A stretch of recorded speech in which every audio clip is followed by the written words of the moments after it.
वृंदावन धाम परिक्रमा का फल मिलता है, लेकिन जब श्री नवद्वीप धाम परिक्रमा करते हैं एक साथ में युग पर नवद्वीप धाम का परिक्रमा का फल तो मिल ही जाते हैं, उसको साथ साथ में कहते श्री ब्रजमंडल परिक्रमा करने का भी फल प्राप्त होता है।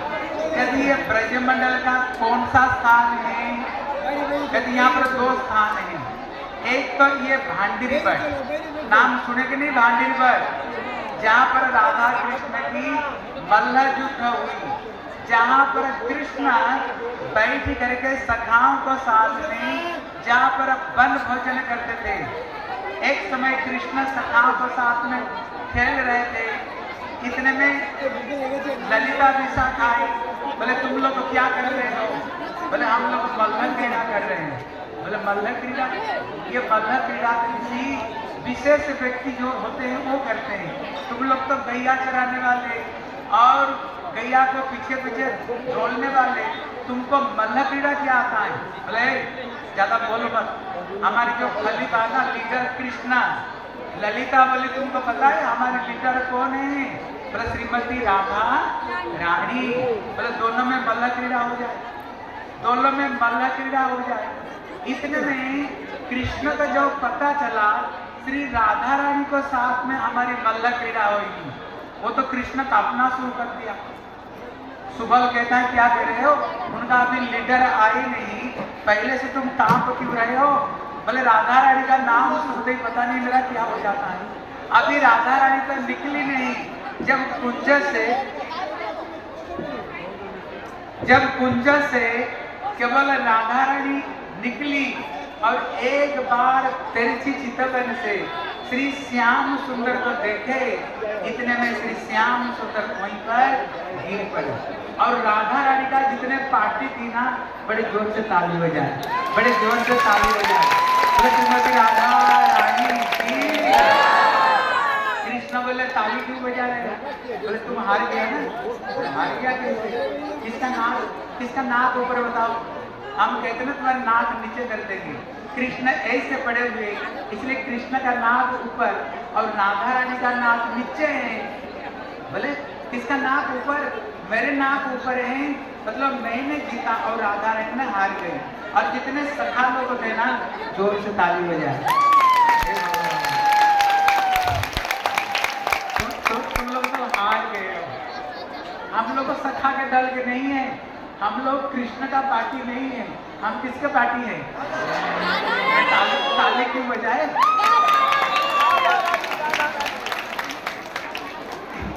इसलिए ये जो स्थान है ये भांडिरी बट का अंतर्गत है और ये स्थान क्या कहते? ये अभिन्न नंदगांव। इसलिए श्री गुरुपाद पद्म कहते जब श्रीमन चैतन्य महाप्रभु यहीं पर अपना सखाओं को साथ में यहीं पर आते थे। नंदगांव में कृष्ण क्या करते थे?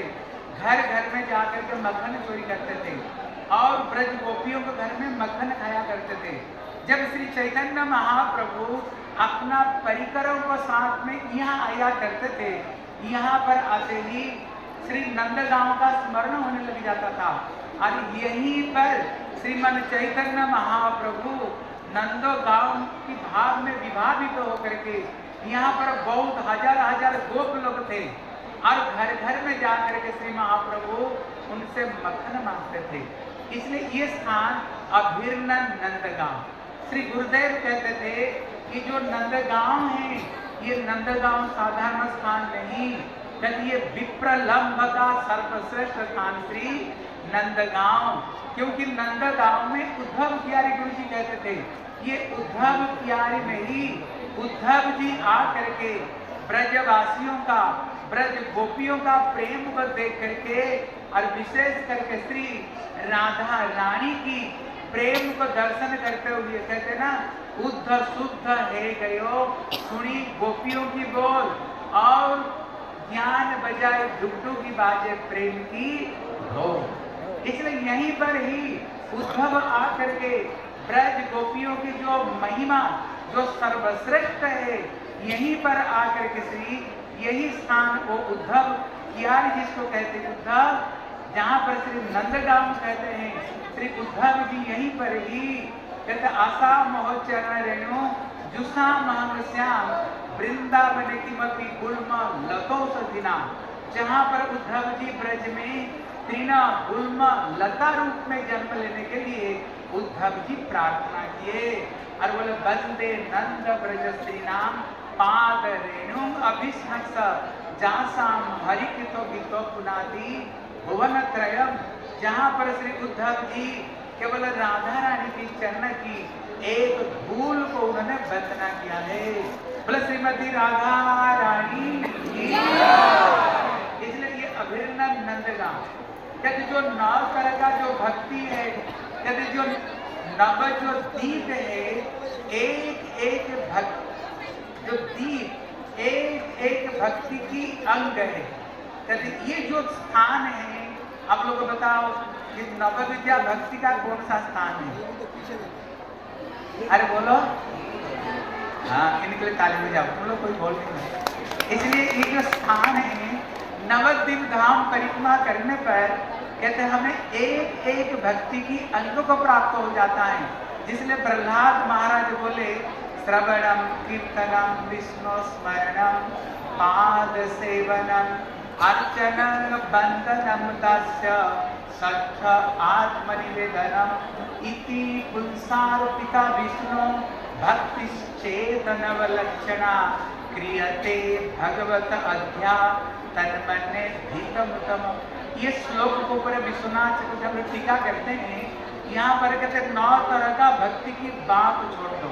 अगर हम एक भक्ति का अंग अगर जाचन करेंगे तो हमें जीवन में कृष्ण प्रेम की प्राप्ति हो जाएगी, कृष्ण प्रेम की प्राप्ति हो जाएगी। ये जो स्थान है ये कीर्तनाट्य भक्ति, और जो कीर्तनाट्य जो भक्ति है नव विद्या भक्ति में 5 तरह का भक्ति को बताए, लेकिन उसमें श्रवण कीर्तन स्मरण, लेकिन जो बीच में जो भक्ति रखा ये कीर्तनाट्य भक्ति। इसलिए बोले साधन मध्य श्रेष्ठ नव विद्या भक्ति कृष्ण प्रेम कृष्ण दित धरे महाशक्ति तार मध्य सर्वश्रेष्ठ नाम संकीर्तन निर अपराध नाम लहले पाए प्रेम धन। ये जो कीर्तनाख्य भक्ति सारे भक्ति में सर्वश्रेष्ठ भक्ति श्री कीर्तनाख्य भक्ति, यहाँ आने पर हमें ये कीर्तनाख्य भक्ति का फल हमें प्राप्त हो जाएगा। अभी प्रश्न है, यहाँ पर श्री इंद्र सुरभि गाभि की अनुगत्य में यहाँ पर उन्होंने भजन किया। जब उन्होंने इंद्र ने जब 7 दिन तक उन्होंने ब्रज में बारिश बरसाई, जब बारिश बरसाए इतने में कृष्ण ने अपना कनिष्ठ अंगुल पर श्री गिरिराज गोवर्धन को धारण कर दिया। बोले श्री गिरिराज महाराज की, जोर से बोलो, बोले श्री गिरिराज महाराज की। इतने में इंद्र ने एक दूत को भेजा, देख करके आओ ब्रजवासियों का सत्यानाश हो गया कि नहीं। वो केवल ऊपर ऊपर देख कर गया।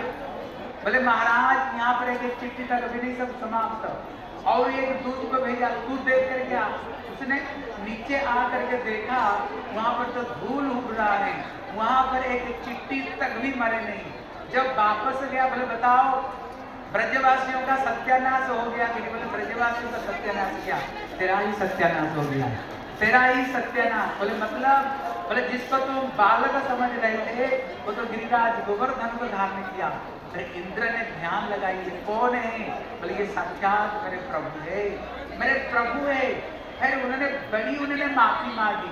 देखो एक प्रश्न है भैया, अगर कोई अपराध करता है उनको दंड दी जाती है, लेकिन उनको दंड किया, उनको दंड नहीं पुरस्कार मिला। कहाँ पर उन्होंने आए? ये नवद्वीप धाम में उन्होंने, ये नवद्वीप धाम में उनको बास मिला। फिर नवद्वीप धाम में बास कैसे मिला? इतने बड़े अपराध किया है।